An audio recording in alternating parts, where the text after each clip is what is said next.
a crítica ao antifascismo, claramente, claro nos seus signos ali, que logo nos primeiros minutos do filme, né, a crítica aos movimentos fascistas, perdão, aos movimentos. Sim. E a mensagem dele é antifascista, mas o que está representado lá é um movimento totalitarista, nazista, fazendo a referência que você quiser, né, de totalitarismo, de fascismo, enfim, nazifascismo. Chega a ser literal a parte do nazismo com... In The Flash ele fala sobre tem alguns judeus na audiência, não sei o que, né? Então ele queers, tem queers, quer dizer que a comunidade LGBT, né? Vai ter queers aqui, judeus, negros, e vai naquela vaga. Curiosidade que eu acabei de ler no IMDb, parece que a galerinha da produção ficou preocupada porque depois de 3 dias de gravação daquela cena do estádio, em que foi criada toda aquela simbologia do partido, né? Porque se criou, né?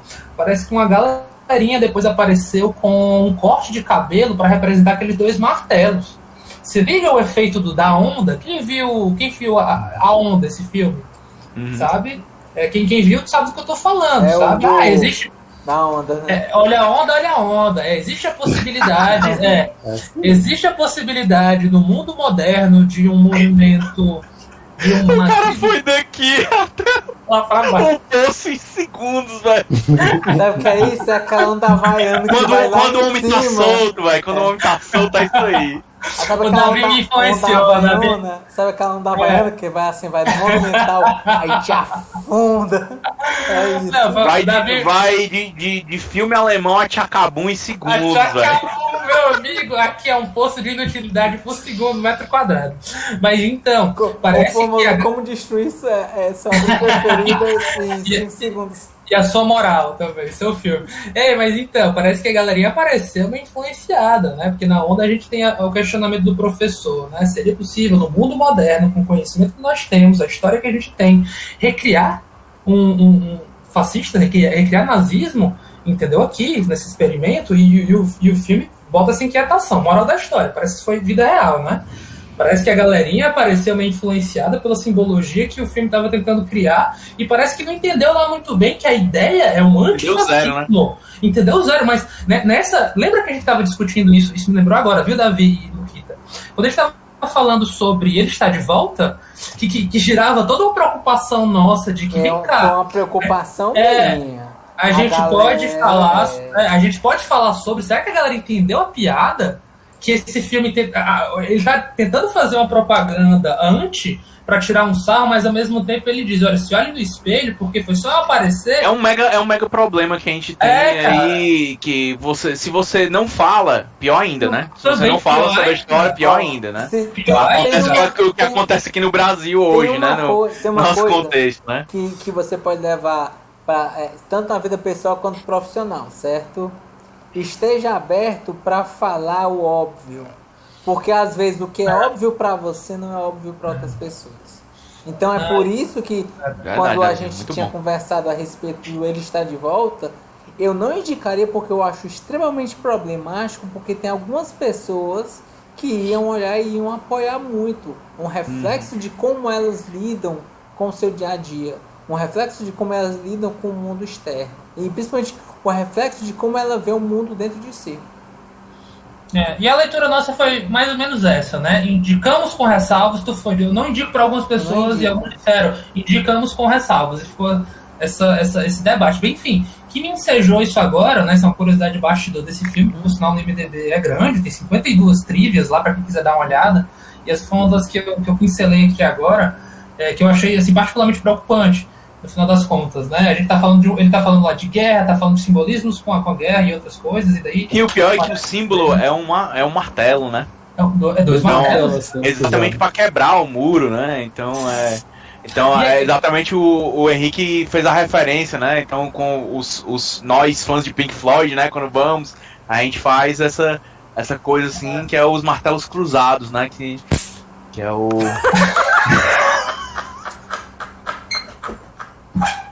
Foi mal, a muriçoca. Martelou a muriçoca. Sensacional, cara. Genial, velho. Foi genial. Sensacional. Foi totalmente não pensado. Quer mais contexto do que isso, velho? Não será que não, hein? Foi uma coincidência muito boa. Não, então, eu acho interessante, eu não queria falar disso agora, mas já que foi tocado, dane-se. Vamos lá. Porque quando você. A gente falou sobre muro, o muro foi uma pergunta lá, tá lá no final, mas acho que a gente já tá falando sobre. Até sobre o martelo, acho que dá pra gente brincar. É a história da polissemia. Né? Os símbolos são polissêmicos. A gente pode pegar martelo e vão dizer, olha, é símbolo de derrubar o muro. Depende. Esse martelo também pode ser para, na verdade, ajudar a construí-lo, inclusive. Uma coisa que pode ser para destruir também pode ser para, na verdade, construir, entendeu? Sabe? Para mim, ele é uma figura ambígua, porque quando os soldados estão andando, eles são dois martelos ali. Para o quê? Para amassar a cabeça dos oponentes. Eu fiquei pensando nisso também, sim. Sabe? Tem uma metáfora. Pra oprimir, né? Pra bater como se bate num prego, né? É exatamente. uma ferramenta, né, chapa? E no final das contas, ele é uma ferramenta, entendeu? Exatamente. Quem o maneja tem o que tá fazendo, escolhendo como fazer, né? Como utilizar, né? Isso, porque naquele momento ele tá usando o martelo como um fascista. Isso é preocupante. É aquela história de que a arma não mata ninguém, né? Quem mata é quem mata usa, né? as pessoas que manejam o instrumento, a arma que quer que seja, entendeu? Uma espada torna-se espada também com a intenção, né? Tem todo o sentimento do Budô quando vai tratar sobre isso. No 84 tem uma parte emblemática, que talvez alguns conheçam, que quando um personagem pergunta pro protagonista, olha, você sabe como é que eu vejo o futuro da humanidade? Não, o que é que você vê? O futuro da humanidade para mim é o seu olho fechado, sua cara no chão e uma bota esmagando a sua cabeça. Isso para mim é o futuro da humanidade. Então, nossa, tipo, chocante quando esse diálogo surge. Então, eu fico preocupado realmente com nossa, olha o martelo sendo representado aí, a galera, o líder lá, nazistazão, entendeu? Usando o símbolo, e eu fiquei, meu irmão, que nervoso, cara. E os martelos marchando, como se fossem aquelas marchas eufóricas, estridentes que tinha na Alemanha nazista também.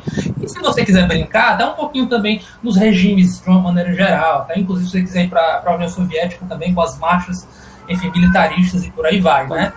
Esse poderio. Né? Pois é, então assim, falei um pouco de contexto, mas por favor, peguem a bola aí. Vamos lá. Eu vou pegar só uma bola para dar um chute para fora de campo. Para embarcar a bola, né? Porque eu tenho que ir embora. Quer responder as perguntas? Quer fazer um fast food aí? Fazer um a gente acho que o contexto aí foi bem falado, né? A gente já falou até antes, quando ele estava comentando na primeira ali, Guerra Fria e tudo mais, a gente acabou entrando na 2 aqui.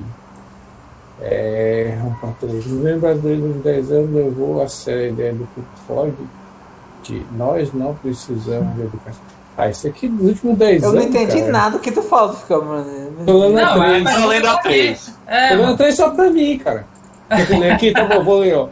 3. O governo brasileiro nos últimos 10 anos levou a sério a ideia do Pink Floyd de nós não precisamos de educação. Bufo. Cara, isso, na verdade, eu acredito que isso acontece desde os finalzinhos do golpe militar. Havia uma ideia no começo da questão da educação, mas que era educação para poucos, e que depois que houve um boom populacional, isso foi ficando para trás, os militares deixaram para lá, porque não começar só a cuidar das coisas que eles podiam fingir que estava dando tudo certo. Então, não é dos últimos 10 anos, não. Essa cartilha da educação e da saúde já não é coisa de governo de 10 anos, é antes de Lula, é antes de Fernando Henrique. Essa cartilha é antiga. Então, vai bem mais dos 10 anos aí. E quem diga... Eu só lembrei do Passa Mal, que a gente não pode nomear. Então. Educação, ó, Luquita.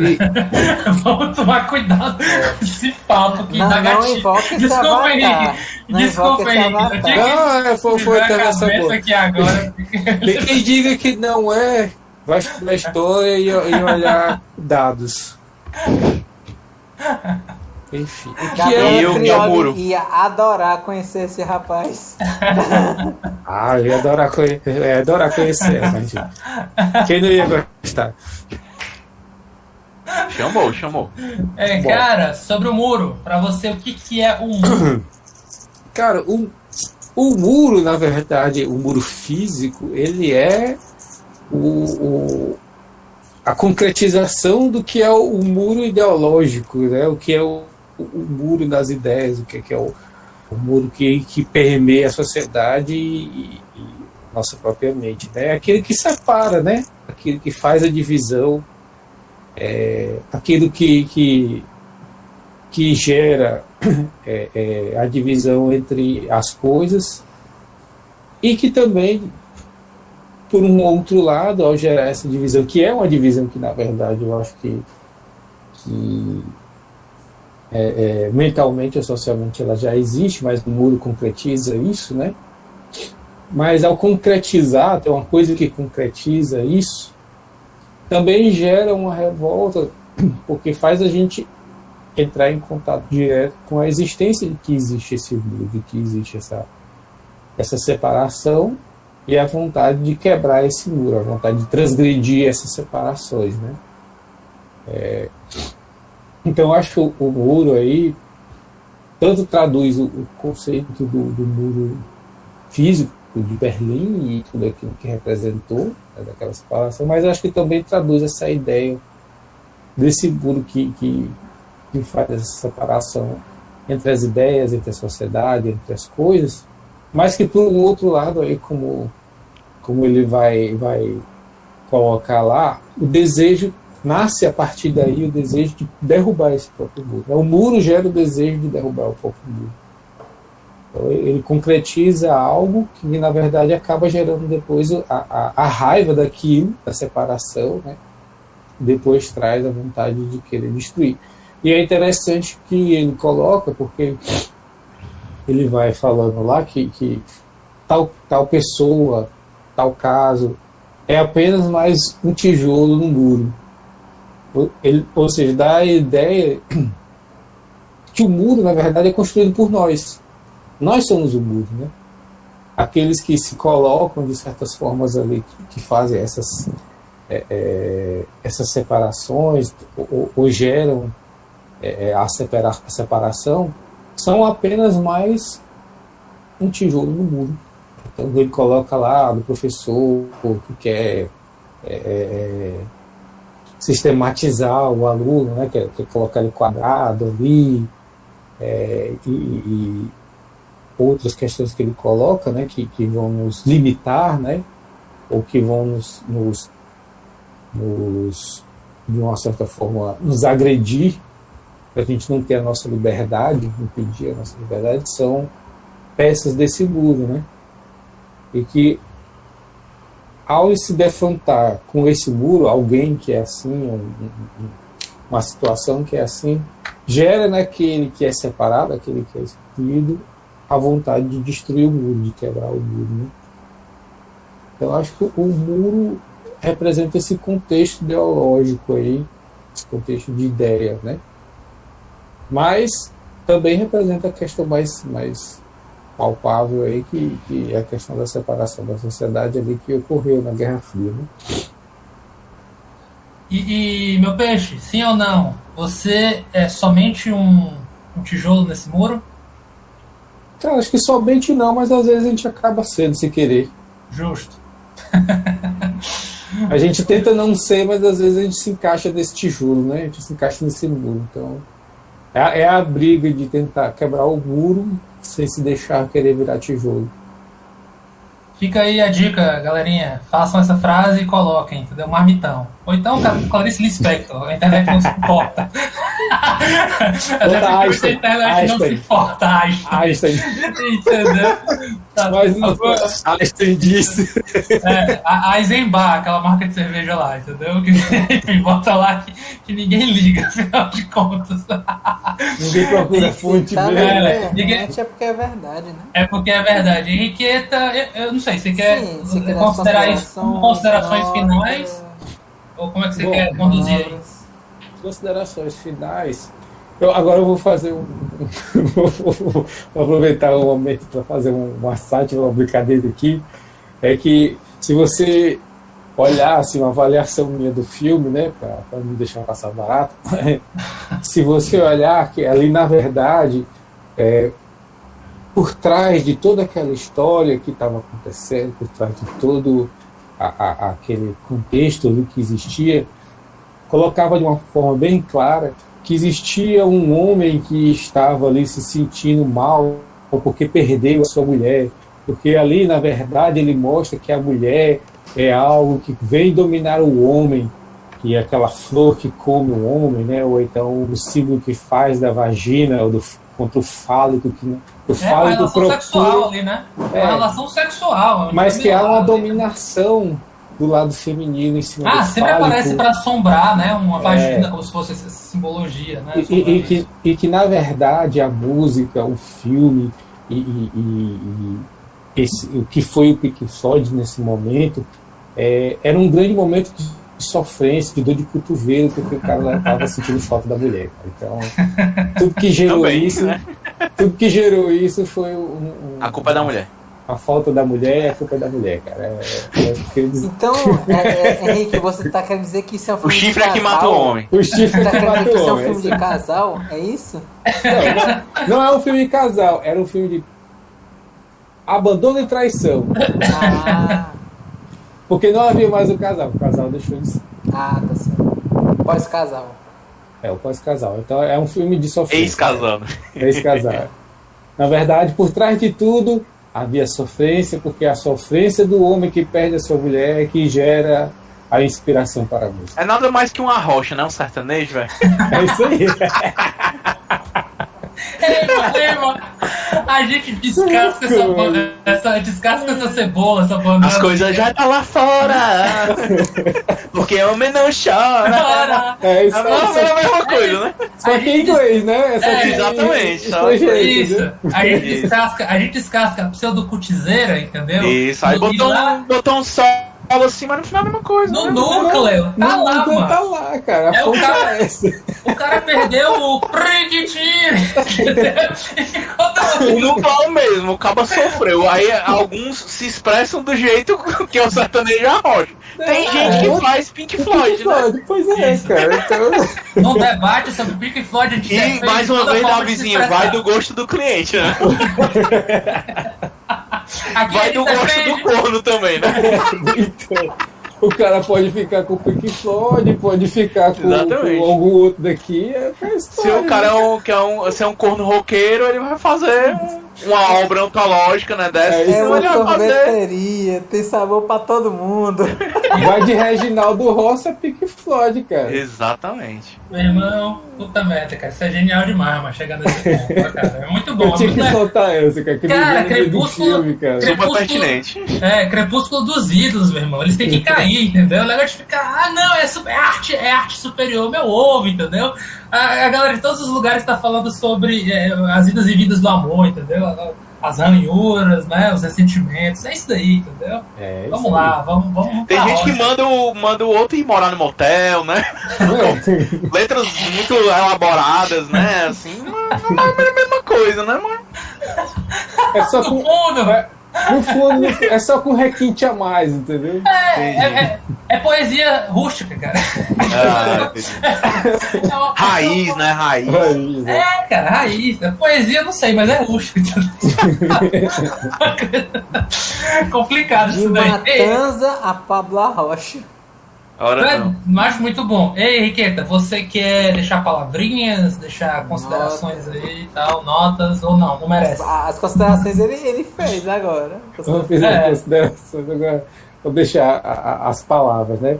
Cara, Dorgas, psicodélico e sofrência, cara. As minhas palavras que eu vou deixar. Bem pertinentes. A zoeira que merece ser. Eu acho que é isso mesmo. Eu acho que é muito pertinente mesmo. Concordo.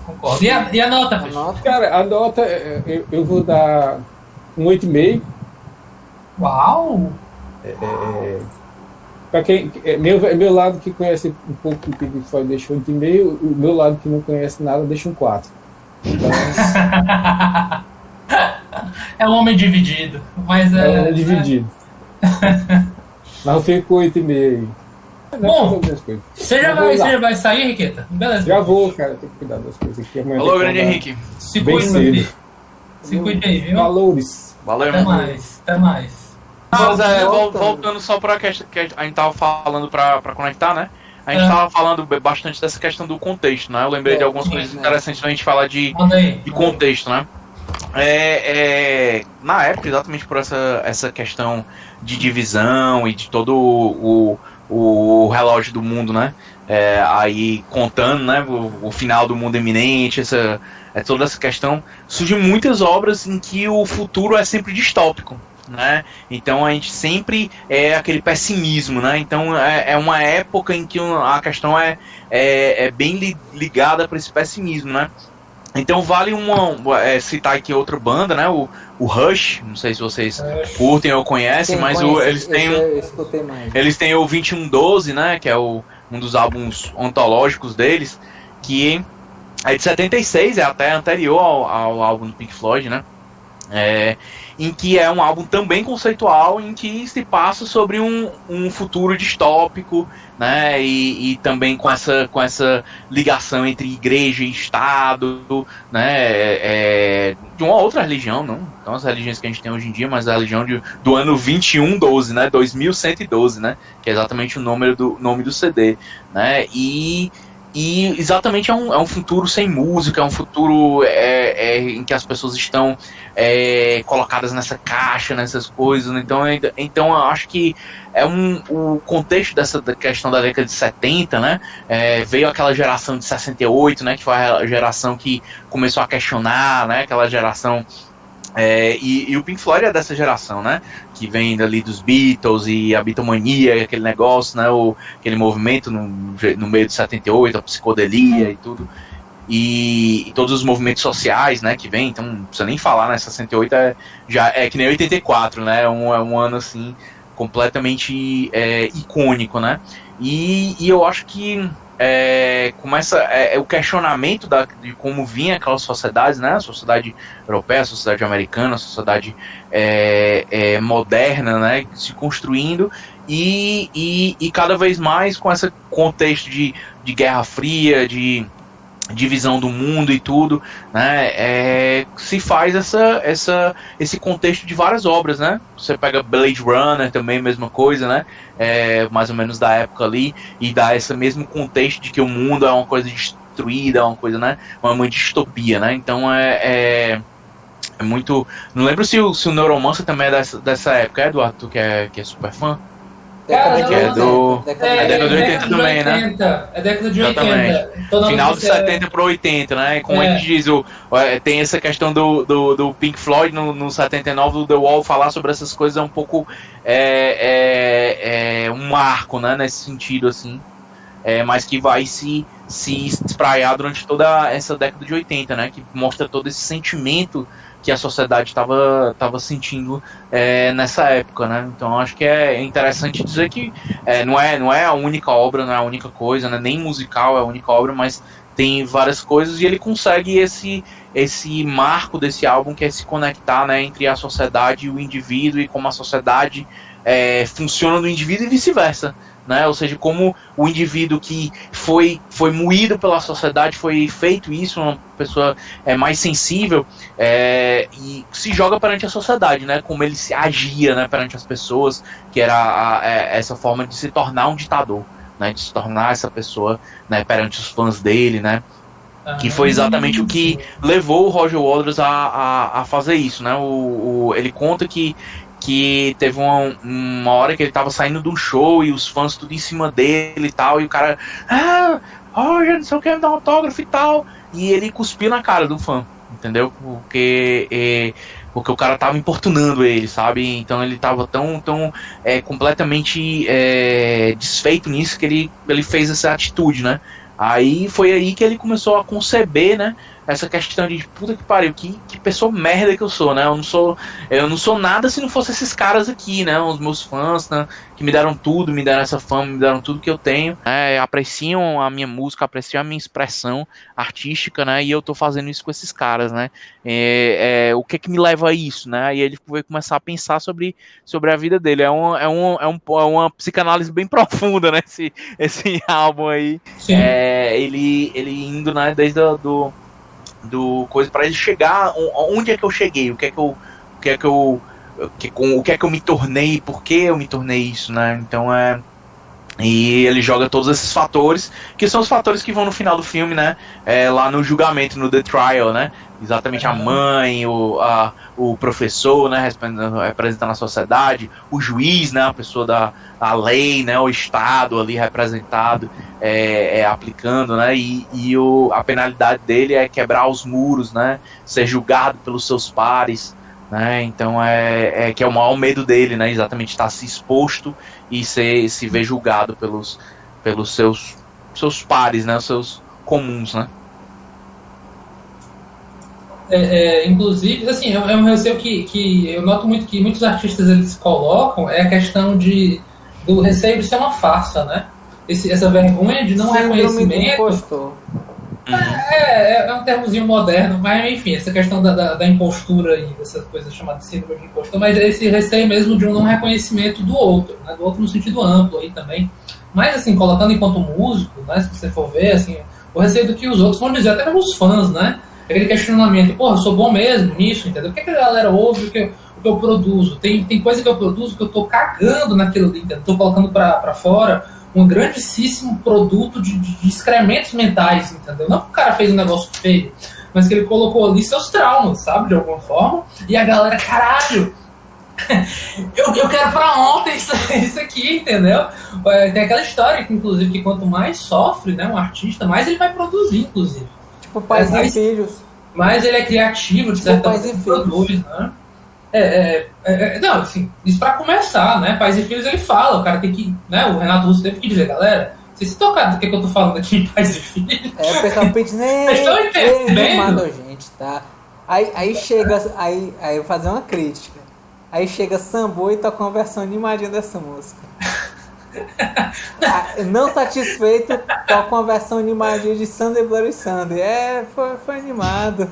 Muito animado que aconteceu. Tem um meme que diz, né, que o Brasil começou a dar errado com blá blá blá e quando a gente fez o Sambo, né? Tipo, nada contra, só tá reproduzindo o meme. Entendeu? É engraçado, só que você para pra pensar essa questão, é bem errado, né? Cara, não, errado é bater na mãe, cara. Você realmente ficou sobre Sambo, eu não tenho muito o que dizer, não. Só que também é um estilo de luta. Tipo, você olhar assim, o cara canta animadinho, uma música que é triste pra caramba, é meio bizarro, assim. Bom, como eu falei, é o estilo do Zangief também. Quem conhece Street Fighter sabe que é Sambo também, viu? Vão estudar aí, vão jogar também, que é sucesso. Não, mas assim, aproveitando essa viagem de contexto, Neuromancer, julho de 84. Praticamente a trilogia do Sprawl, chamada, né, essa obra do William Gibson ali, que vai falar sobre a contextualização do cyberpunk, que não foi o William Gibson que começou, é anterior a ele, inclusive, mas que vem dessas inquietações realmente da década de 70, que vai desembocar ali nos anos 80, quando chega a internet, computação, né, essas linguagens cybertrônicas, né? Aumento da tecnologia e o declínio da sociedade, da ética, né? E da forma de tudo. Não foi o Gibson, não, essa questão do cyberpunk? Cara, parece que não. O termo não é dele, cyberpunk, né? Tem um livro que foi criado anteriormente que criou-se a alcunha, né? Ele foi, digamos assim, um pensador de sua época que também conversou com aquelas pessoas. Acho que é a melhor forma de se expressar. E acabou que a obra dele se tornou mais famosa. Então, é por isso que ele aparece como sendo um dos, digamos assim, um dos vanguardistas desse subgênero da literatura, né, estilística e por aí vai, né? Que é o cyberpunk, ainda da ficção científica. Aí botou ele como padrasto e pai é quem cria. Cara, é porque isso é uma separação tão didática que nem que deixa pra galera que faz literatura mesmo que façam as suas separações, que eu acho que é mais rico. Eu tenho moral muito pra entrar nesse mérito, não. Até porque a gente tem um puta debate lá no Blade Runner sobre Blade Runner e Akira. Tu só falasse sobre o que tu tem moral, né? Exatamente, aqui somos hipócritas e eu estou revelando a minha hipocrisia. Não, mas eu digo assim, a gente conversou muito sobre isso em Blade Runner, muito sobre o que é ou não é cyberpunk, e Akira também, se Akira é ou não era, sabe? Enfim. É a mesma coisa das caixinhas, né? A gente tá querendo botar nas caixinhas. Mano, tem uns horas. Sem um sentido, né? Eu quero botar na caixinha. É que nem dá nota, mas eu vou entrar nesse debate. Eu vou entrar nesse debate. Gente, a gente falou. Vocês acham que a gente falou bastante sobre o contexto? Acho Uma curiosidade. Falando de música nacional, rock nacional. Peraí. Muita banda nacional brasileira surgiu em 82. Inclusive, que é quando vem esse filme. Legião Urbana, Titãs e Capital Inicial. 3 bandas do cenário rock and roll nacional que surgiram justamente em 82. Apesar de que muito influenciados pelo movimento punk, né, gente? Muito influenciados ali no seu começo pelo movimento punk rock, que traz aí aquela história do faça você mesmo, né? Se você tem um instrumento mais ou menos afinado, tem uma puta vontade de falar alguma coisa e tem 3 acordes, meu amigo, acelera o passo, que isso daí é ser punk rock, né? Simplesmente faça, né? Just do it. Enfim. Que é o movimento completamente contrário do que é o Pink Floyd, né? Inclusive os punks são normalmente colocam o Pink Floyd como a pior cor do mundo, né? Exatamente o contexto do Pink Floyd o contexto do punk é uma reação ao Pink Floyd, né? Ou seja, exatamente esse negócio de um eruditismo tão grande, né? Ou seja, você dizer, puta que pariu, pra eu fazer música eu tenho que ser um Roger Waters, né? Ou seja, pensar um nível de letras e de arte, de expressão individual nesse nível, e do nível dos caras, né, que a música ali do The Wall, o The Wall, você escutar, você vê que o negócio é aos mínimos detalhes, né, cada virada de bateria, cada coisa, cada nota tocada na guitarra, cada nota do baixo é extremamente pensada, né, e colocada, né, por instrumentistas que estão no auge, né, da sua carreira, né, e do conhecimento da música, do instrumento e da expressão musical, né, e a ideia o mais interessante é que se distancia, mas é muito parecido no mesmo sentido, né, de que os dois estão fazendo expressão artística, né, no sentido de que estão fazendo o grito, e o grito do cara do Pink Floyd, porque ele pensa desse jeito, porque ele gosta de se expressar desse jeito, é daquele jeito que sai o grito dele. O grito do punk é outro, né? É outro jeito de gritar e de se expressar, né? E da mesma forma são duas expressões artísticas maravilhosas as duas, né? Gosto tanto do punk e gosto tanto quanto do Pink Floyd, né? Acho que não se desfaz, né? Dá pra gostar de Metallica e de Megadeth, dá pra gostar de Beatles e de Rolling Stones, né? Dá pra gostar de Pink Floyd e de Ramones, né? Dá pra gostar de Blurry Oasis. Ixi, aí já é polêmico. É polêmico. Tinha que jogar. Acho que não dá pra gostar de nenhum dos dois, né? Olha, eu acho que aí é possível, vai a máxima, né, Davizinho? Se você for na Inglaterra e gostar dos dois, goste, mas goste escondido, dependendo do que você tiver, barra pesada. Se for encontrado na sua casa os 2 CDs, meu irmão, pega fogo, encontrou o Morning Glory ali e aquele outro do Blur, que é aquele parece um castelo, né, medieval, coisa assim. Encontrar os dois, meu irmão. O Park Life é bem legal. Exatamente. Se você contar o Park Life e o Morning Glory, What's the Story Morning Glory, rapaz, tá errado. Ou seja, gente, apesar de ter assim, sempre vão ser erigidos muros e sempre vão vir aqueles que querem derrubá-los, assim, mas não no sentido de, digamos assim, vaporizá-los, aniquilá-los, mas no sentido de derrubar e, como o filme mostrar, recolher aqueles cacos, aqueles tijolos e, digamos assim, fazer talvez um novo muro, ou talvez torná-lo uma cerca, ou talvez construir uma casa, aproveitando a metáfora de material de construção, por assim dizer, né? Ou seja, para o movimento punk, talvez a expressão do Pink Floyd, porque ele é uma representação de um movimento, de uma filosofia, de um pensamento, né? A gente também não vai ser crítico nesse sentido, ou seja, eles foram um muro de alguém, né? Tá sacando essa história de erigir muros e tal? Então o Pink Floyd foi um muro de alguém, entendeu? Assim como que o punk quis derrubar, assim como o punk também foi um muro para uma diversidade de movimentos que se aproveitou daquilo, né? Foi lá, desgastou, pegou, aproveitou e fez outras coisas.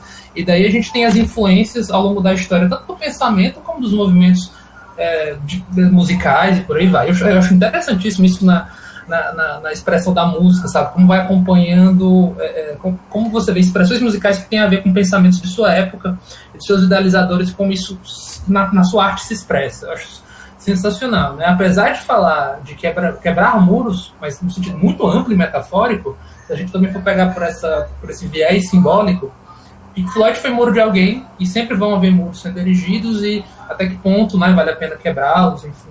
Eu acho que eles são bem progressistas, e querem muita liberdade, eles querem muito... Olha, eu quero criatividade, isso pra mim que passa, sabe? Pink Floyd, e ainda mais audiovisualmente, porque quando ele coloca um aluno que quer poesia, cara, poesia, que é aquela coisa que os próprios poetas dizem, né, e os filósofos também, servem pra nada, mas eu quero tanto. Serve pra nada, mas é muito importante. Serve pra nada, mas serve pra tudo, né? A gente descobriu nessa pandemia, né? O que seríamos de nós sem nossa música, sem nossos filmes, sem nossas séries dentro de casa, nada, né? Nada. Morria todo mundo, né? E vamos lá, Sociedade dos Poetas Mortos. Tem um memezinho que rola, uma frasezinha que rola bastante em rede social, que é sempre surge a crítica sobre a gente ter que investir educacionalmente em ciências duras. Essas valem de alguma coisa e fazem alguma coisa. Você quer médico, advogado e tá. Isso não serve pra nada. Aí como... advogado, direito não é ciência dura, não. É ciências humanas, viu? Não, desculpa, perdão. Ótimo. Aí investir em engenheiro. O engenheiro já saiu, aí pode falar do engenheiro. Pronto, nesse sentido, sabe? Como se, digamos assim, o lastro humano... O Davizinho é engenheiro também, né? Eu esqueci. Não, eu sou cientista. Cientista da computação. Lembrei agora do como é que é? O Big Bang Theory, lá, o pop do... I'm the scientist. Né? Eu sou engenheiro, ele é engenheiro. Science, cara. Né?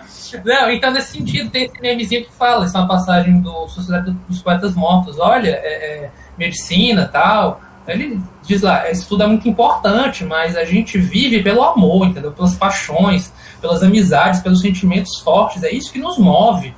Por isso é importante as artes, é importante todas essas disciplinas que falam do humano, entendeu? Porque isso também conta muito pra gente. Sabe, eu acho que quando ele fala lá que a sua poesia, isso aqui é rubbish, né? É lixo, cara.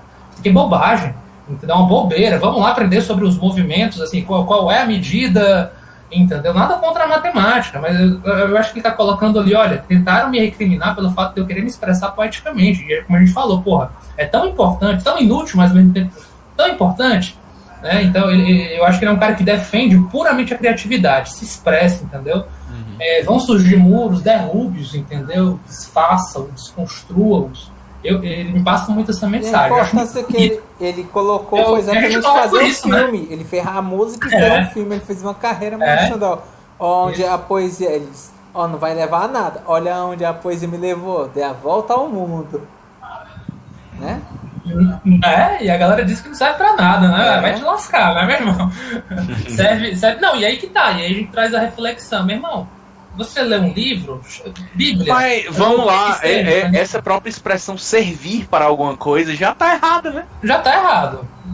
Já ela é a expressão que tá exatamente no que ele tá criticando, né? De que você exatamente, você cria as pessoas e constrói elas para elas terem papéis numa máquina social, né? Porque eu não sou alguém por mim mesmo, né? Porque a minha condição humana não é respeitada por si só, e a minha dignidade por si só, para que eu faça e me expresse da minha forma mais livre, né? Porque isso tem que ter, né? Ou seja, a gente é tão enfiado nas caixinhas mesmo, né? É isso que ele fala já entrando no terceiro, né? We don't need no education, né? Isso. Porque o education que ele tá falando é o sentido ruim de educação. A educação no sentido de padronização, né? Então você está sendo padronizado para uma coisa. A educação por si só, pela palavra, ela não é uma coisa boa por si só, né? E é essa a sacada que ele dá, né? E por isso que é meio nada a ver. A gente até pensa, não,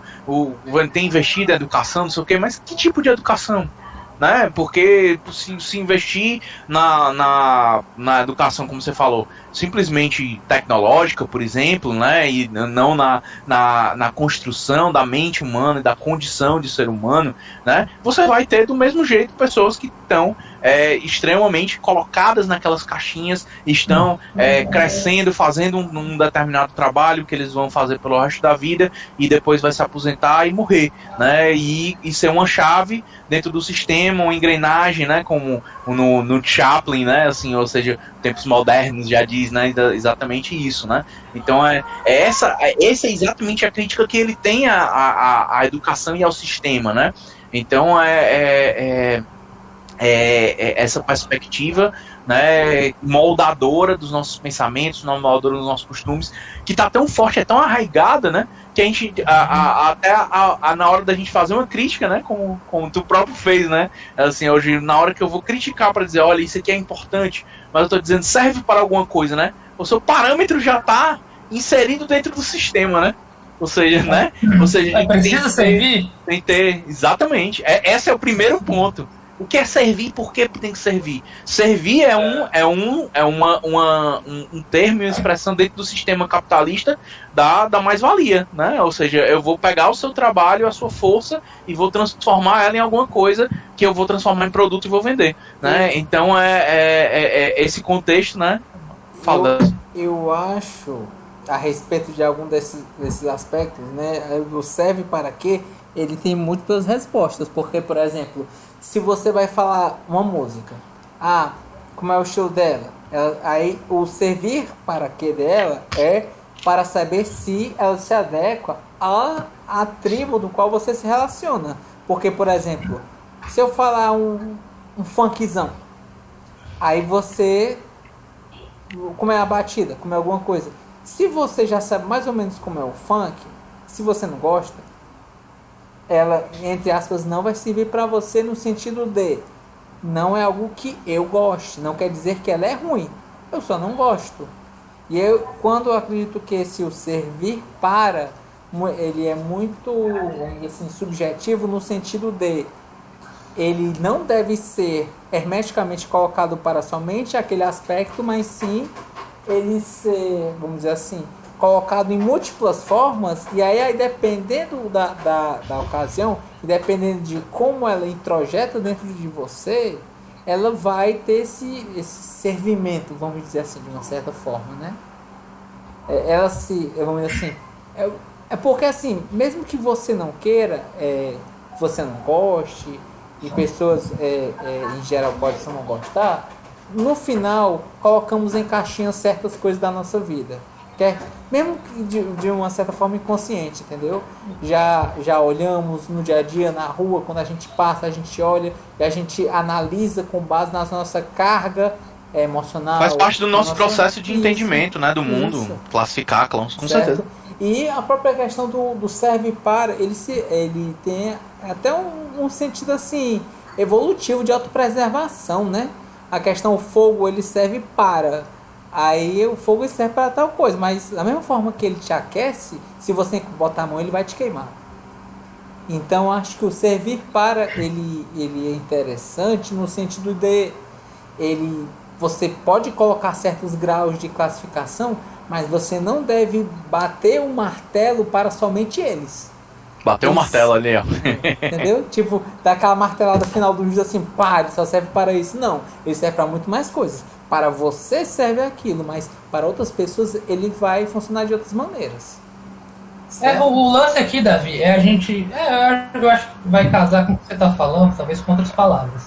Entendeu? O lance aqui é a gente não encasquetar no argumento utilitarista, entendeu? Que precisa necessariamente servir para algo, e que esse algo seja métrico, materializado, que se possa reproduzir, seja em larga escala pensamento, seja em larga escala produtos.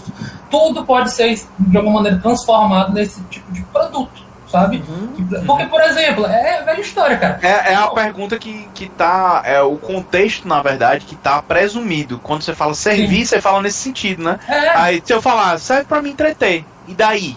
Mas esse serve pra me entreter não responde o servir. Porque o servir tem um sentido, né? De que ele tem que ter uma função dentro da sociedade e que essa função tem que ser produtiva. Isso. Né? Palavras não são bobas. Palavras têm muito sentido implicadas nelas. Às vezes elas são como se fossem rifles, entendeu? Com munição e tudo mais, sabe? Elas vieram de algum lugar, foram construídas em algum momento, e quando você empunha e faz esse movimento, você já está contando uma história, sabe? Já vem de algum lugar. Então é justamente isso. Quando você já coloca o serviço, você já está... Meu irmão, você está falando tanta coisa nessa pergunta. Exatamente. Ele pode ser uma válvula de escape, ele pode ser o pão e circo, ele pode ser tantas coisas. Porque, por exemplo, eu posso chegar pra você, as distopias são mestras pra fazer isso, entendeu? Pra que ler? Pra que você quer ler? Você não precisa ler. Tá aqui comida, entendeu? Tá aqui comida, tá aqui uma casinha, entendeu? Tá aqui uma conjuntura social. Pra que você quer ler? Entendeu? E é assim que os governos autoritários crescem, né? Exatamente Pra quê? isso. Trazendo no indivíduo, que o indivíduo fica fechado. Eu só queria responder rapidamente o 2, porque a gente tá entrando muito no 3, eu já poder... Não tem problema. Porque, tipo assim, a questão do contexto da época, qual o contexto da época que foi criado o filme? Só pra complementar rapidamente, essa questão dos anos 80, os medos e anseios das pessoas, né? A questão da Guerra Fria, a ameaça nuclear, a questão da introspecção das pessoas, da educação hermética, certo? De você sair de uma guerra e ter medo de entrar em outra. Então acho que tudo isso estava envolvido no filme, mas não somente isso. A questão ele não mostra só o externo, ele mostra o interno. Isso é uma resposta próxima também do 4, que não é somente o muro que você vai ver de fora, né? De como é o mundo, é o muro de como você se sente, né? O muro como quem está dentro do muro, entendeu? É esse aspecto. É isso. Essa é só a minha resposta assim, rápida e breve do 2, porque ótimo. Eu já fui muito contemplado. Mas é isso mesmo, né? Exatamente como a gente falou outras vezes, essa levada do interno pro externo e como eles dois estão autodeterminados e determinantes, né? Porque você é um indivíduo dentro da sociedade, ou seja, você vai ser muro para outras pessoas, né? Como o Eduardo falou. Ao mesmo tempo que a sociedade tá construindo teus muros, tá construindo teus medos, teus problemas, ou as tuas soluções também, né? Essa que é a questão, né? Então, a ode que o Pink Floyd tenta fazer é exatamente essa ideia, né, do quebrar os muros. Sim. De que nós temos cada vez mais de que nos unir, né? Porque quanto mais unidos, e há uma mensagem que ecoa até hoje, né?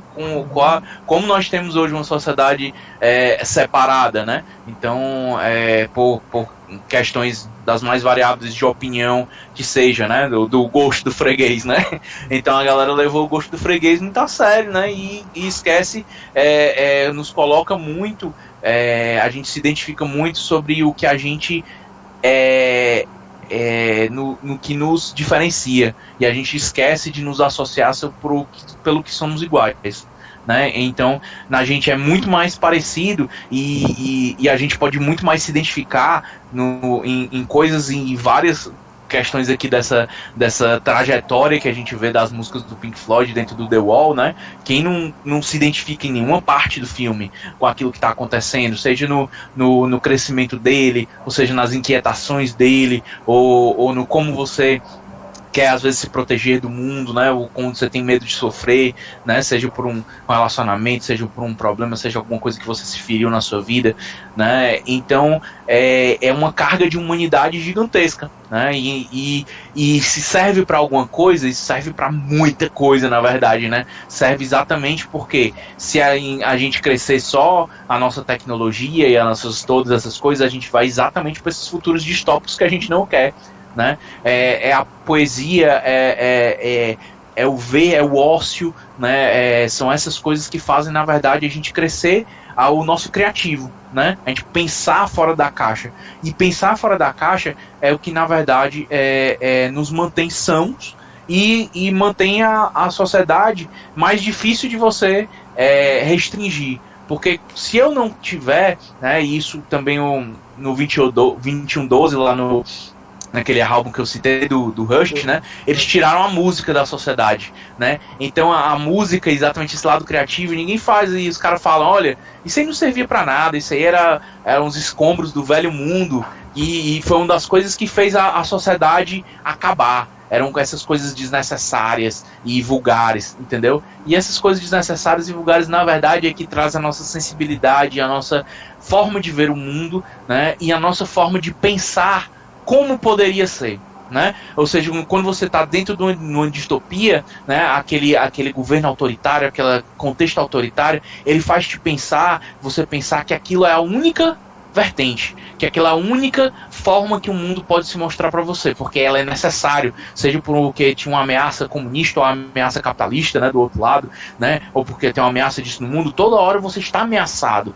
e por causa dessa sua ameaça você tem que dar os seus direitos, dar a sua liberdade, né, e o que se busca aqui na verdade é o retorno da sua liberdade e a liberdade através da sua mente, né? A liberação da sua mente para que você consiga imaginar e sonhar, né? Exatamente como o Eduardo falou sobre o 1984, né? Porque eles caçam sonhos. Um sonho não é uma coisa banal, não é uma coisa completamente irrisória. Não, meu amigo, é através dos sonhos, né, que a pessoa pensa que o mundo pode ser diferente, algo pode ser diferente, e antes de fazer as ações para mudar o mundo, né, a gente tem que imaginar como poderia ser. Né? Então, o serviço já, né? é esse, mostrando né? que o sonho pode ser implantado uma ideia, né? Uma ideia perigosa, né? Igual um vírus. Inception. Muito legal isso essa sacadinha, né? Que nem é dele, é lá do Tio Patinhas, né? Enfim, é lá das histórias do Tio Patinhas, no qual ele se baseou, mas é mais antigo que isso. Não, então, entrando no mérito da terceira pergunta, que vai falar sobre os últimos 10 anos, esse projeto da educação, qual foi o tipo de projetos, né? Como é que é? O governo brasileiro, em 10 anos, levou a sério de não precisamos de educação. Tem uma fala muito interessante, eu não sei agora quem é o autor, mas que diz que esses investimentos em educação, na verdade, é um projeto. Existe um projeto, por assim dizer, de certa maneira, de não educar a sua população, pelo menos não investir tanto em educação quanto se poderia.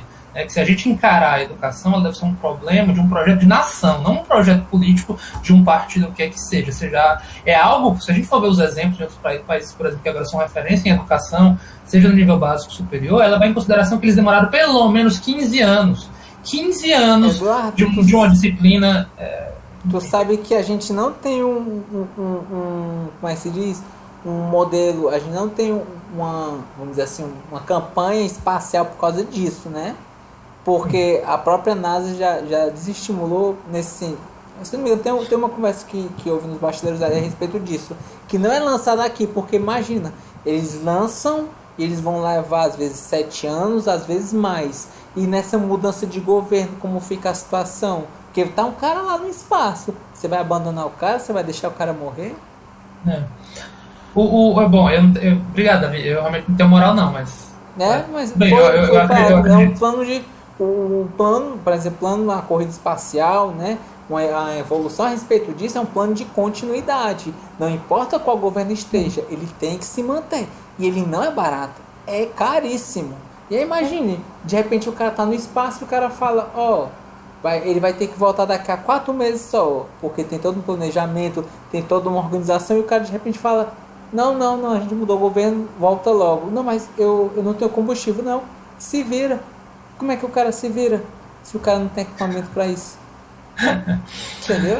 Isso, cara. É um puto investimento e realmente sendo levado a longo prazo, mas assim, essa coisa da educação que sempre retorna, né, no debate, saúde, educação, emprego, esse tipo de debate, né? Sim. Mas pegando, eu gosto de falar sobre educação, principalmente porque a gente entrou nesse mérito, tá na pergunta, e o filme, ele faz questão, ele está falando sobre criatividade, formas de se expressar, inteligência, liberdade da mente, entendeu? Eu acho que tudo isso vai resvalar nessa questão, sabe? Então, assim, pensar a educação enquanto um projeto de Brasil, e assim, foi para 10 anos, mas eu pelo menos acho que alguns governos aí de esquerda que entraram investiram sim fortemente em aspectos da educação que são muito meritosos, inclusive principalmente para o ensino superior, sabe? A gestão dos governos PT ali, principalmente para o ensino superior, meu amigo, foi foda, entendeu? Foi muito bom, surgiu a universidade pau para dar em doido, mas muita gente quer esquecer isso, né? Dizer que é um antro de esquerdista, e a gente sabe onde é que vem esse tipo de crítica. Eu não vou nem me alongar muito nisso, não. Mas, enfim, a respeito do Pink Floyd, e quando ele fala lá, Breaking the Wall, e aquele pensamento ali, tem uma máxima, não é uma máxima, enfim, mas tem um entendimento na psicologia educacional, principalmente, foi falado aqui, né? Ele é um homem na sociedade. E a gente foi tentando sempre lembrar, olha, tem valores ali de alguém que está no corpo social. A escola, ela é um produto da sua sociedade também, entendeu? Os valores, os ensinos, as disciplinas e tudo que está, digamos assim, que gira em torno e que contém dentro de uma instituição chamada escola, que ainda é uma instituição, ela depende muito ali daquele local, daquele tempo, daquela época, que valores ela vai expressar, sabe? Então, realmente, quando ele fala lá da educação, o Luquita reforçou isso, a educação no pior sentido, a educação num sentido até, digamos assim, congelado, tradicionalista, engessado de educar os sujeitos, sabe? que uma das características, e assim, quem conseguiu chegar até aqui, olha, existem formas, linhas e linhas de pensamento educacional, viu, gente? Não tem só um, não. Vai ter, tipo, muitas. Maria Montessori, vai ter o construtivismo, vai ter a linha sócio-histórica. Gente, é uma penca se você for atrás, certo? De linhas que vão pensar o desenvolvimento do sujeito e como ele vai lidar com o Montessoriano, né? A própria Montessoriano também, né? Eu esqueci agora, mas é isso mesmo. A Montessoriana. Montessori, exatamente.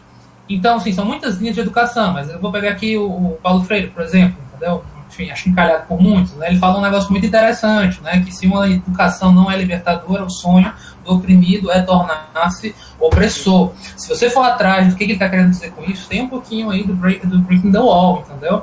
Olha, se você não vier, digamos assim, se ela for extremamente hermética, essa educação, se ela for extremamente despersonalizante, porque isso daí tá na música, gente.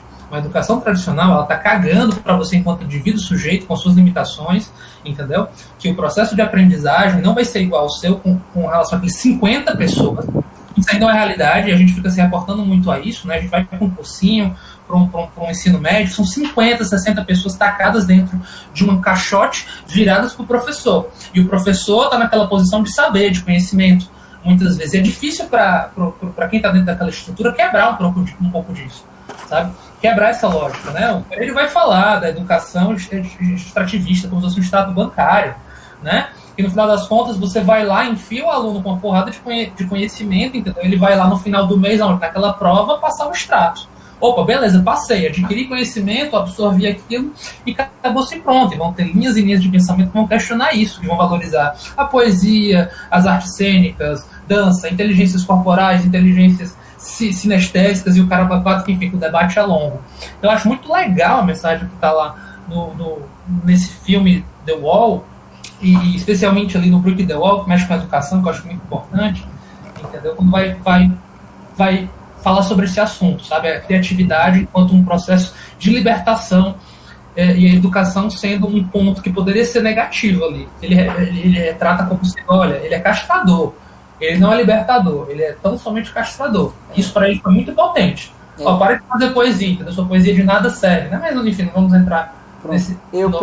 Eu penso da seguinte maneira, que o Brasil, ele de uma forma geral, né, o governo brasileiro, de uma forma geral, ele é extremamente infeliz, extremamente massacrante a respeito do investimento que é para ser feito a educação, porque ele sempre corta, ele nunca... Você pode dizer, houve uma melhora, houve durante um tempo, mas depois, após isso, teve o corte. Por quê? Porque a educação, em primeiro aspecto, ele vai te trazer benefícios a longo prazo. Ele não é algo que vai crescer rapidamente. Ele vai crescer conforme as pessoas forem pensando, analisando, saindo além dos livros. Esse é o primeiro aspecto. O segundo aspecto é pensar gera questionamentos. Questionamentos muitas vezes deixam com que a pessoa vamos dizer assim, quebre as amarras que existem dentro delas para dizer, olha, isso aqui está errado. Eu não percebi o quão errado aquilo poderia ser, entendeu? E principalmente porque muitas pessoas querem soluções complexas com respostas simples. Isso não existe. Para soluções complexas, pedem medidas complexas. E para tudo isso, toda a base para você conseguir progredir e crescer é a educação. O próprio Estados Unidos, eu tentei fazer uma pesquisa, mas infelizmente eu não achei. Não sei se é uma lei, não sei se é um protocolo, mas existe algo nele, certo? Que eu tinha visto já, que falou que um dos maiores motivos dos Estados Unidos ser uma grande potência, né, a maior potência, sendo assim, outros países chegando próximo, né, talvez passando posteriormente, a posteriori, os Estados Unidos ele investiu para trazer pessoas do mundo todo especializadas para o seu lado, certo? Dando vistos, né, o green card permanente, e tudo isso para que você pudesse formar uma grande nação. Uma grande nação se forma com a educação. A tecnologia é feita por pessoas que trabalham nesse aspecto da educação, certo? Porque não basta somente você criar, você tem que repassar essa informação para que outras pessoas possam replicar esse conhecimento. Então, assim, nesse aspecto, quando você não investe na educação, você fica à mercê de outras pessoas, que muitas vezes elas não trabalham em cima dessa educação para mais, e sim para menos, para uma educação menor, uma educação rígida, mais hermética. E falar a respeito desse aspecto, né, do governo brasileiro, né, levar a sério essa ideia. Bom, se a pessoa levou com base no Pink Floyd, é o famoso você entendeu tudo errado. Você nem viu o filme direito e você precisa de um educador para te ensinar o que é que esse filme representa. Faltou as aulas de português, interpretação de texto, história, geografia, um monte de coisa. Faltou. História faltou demais. Mas assim, sociologia e filosofia ainda sendo atacado, né, amigos? Como coisas que não servem para nada, né? Na verdade só cria esquerdopatas malditos, né? Enfim. Por que será, né? Por que será? Gente, eu me senti contemplado com essa pergunta, mas se o Kita quiser complementar ainda mais, por favor. O que você acha? Cara, só finalizar aqui, exatamente como a gente tinha falado um pouco antes, né? Que a perspectiva da crítica dele é um tipo de educação, né? Uhum. Ele não quer dizer, vamos todo mundo ficar sem educação. A perspectiva da educação na sociedade, né, é utilitarista, né? Você está aqui, o que é que te dizem na escola, né? Você está estudando aqui para ser um profissional, né? Não é para ser uma pessoa boa, para ser... Não, né? É para uma determinada função e para você depois ser empregado ou fazer determinada coisa na sociedade, né? Produzir determinado bem que vai ser consumido por outras pessoas e vai gerar esse mercado, né? Então essa perspectiva de educação nesse sentido que está sendo criticada, né? E isso a gente está muito longe de ter uma educação nesse sentido, né? Isso aí passa por uma educação aí, isso um Piaget, aqui no Brasil um Darcy Ribeiro, um Paulo Freire, né? Que vem a educação para longe desse utilitarismo, né? Então, exatamente para que a gente veja, né? O Darcy Ribeiro, por exemplo, tinha uma ideia de que você fazia um primeiro ano de qualquer faculdade, você fazia vendo tudo, né? Vendo psicologia, filosofia, né? Tudo, e teorias da matemática, né? Mesma coisa que você faria um primeiro ano igual para todo mundo, né? Que todo mundo teria esses conhecimentos da sociedade básicos, né? Pra gente ter. E o que a gente vê é o contrário, né?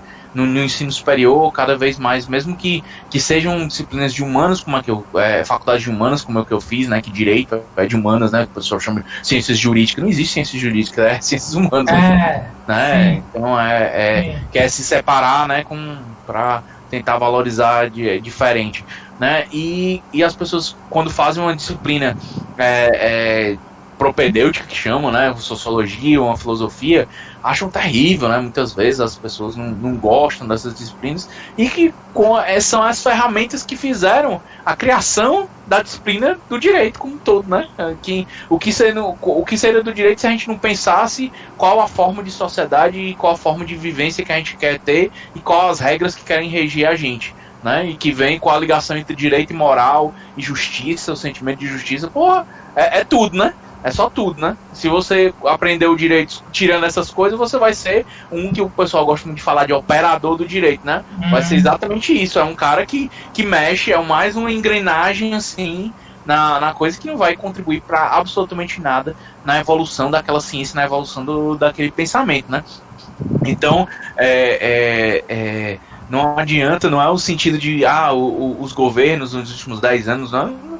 O governo nunca teve, né, essa perspectiva de fazer essa coisa, porque a nossa sociedade não tem esse interesse, né? A gente não chegou nem na fase que a gente vai criticar isso, né? Veja qual o contexto que o Roger Waters está criticando isso. É o contexto da Inglaterra, né, década de 70, das maiores potências mundiais, né, cresceu, assim, não tem os problemas sociais que a gente tem de pobreza, de analfabetismo, né, não é o We Don't Need No Education do inglês, é outro, né, meu amigo, We need education, qualquer tipo de education pra gente, tá bom por enquanto, né? Porque a gente precisa resolver alguns problemas até a gente ser, né, aquele velho white people problems, né?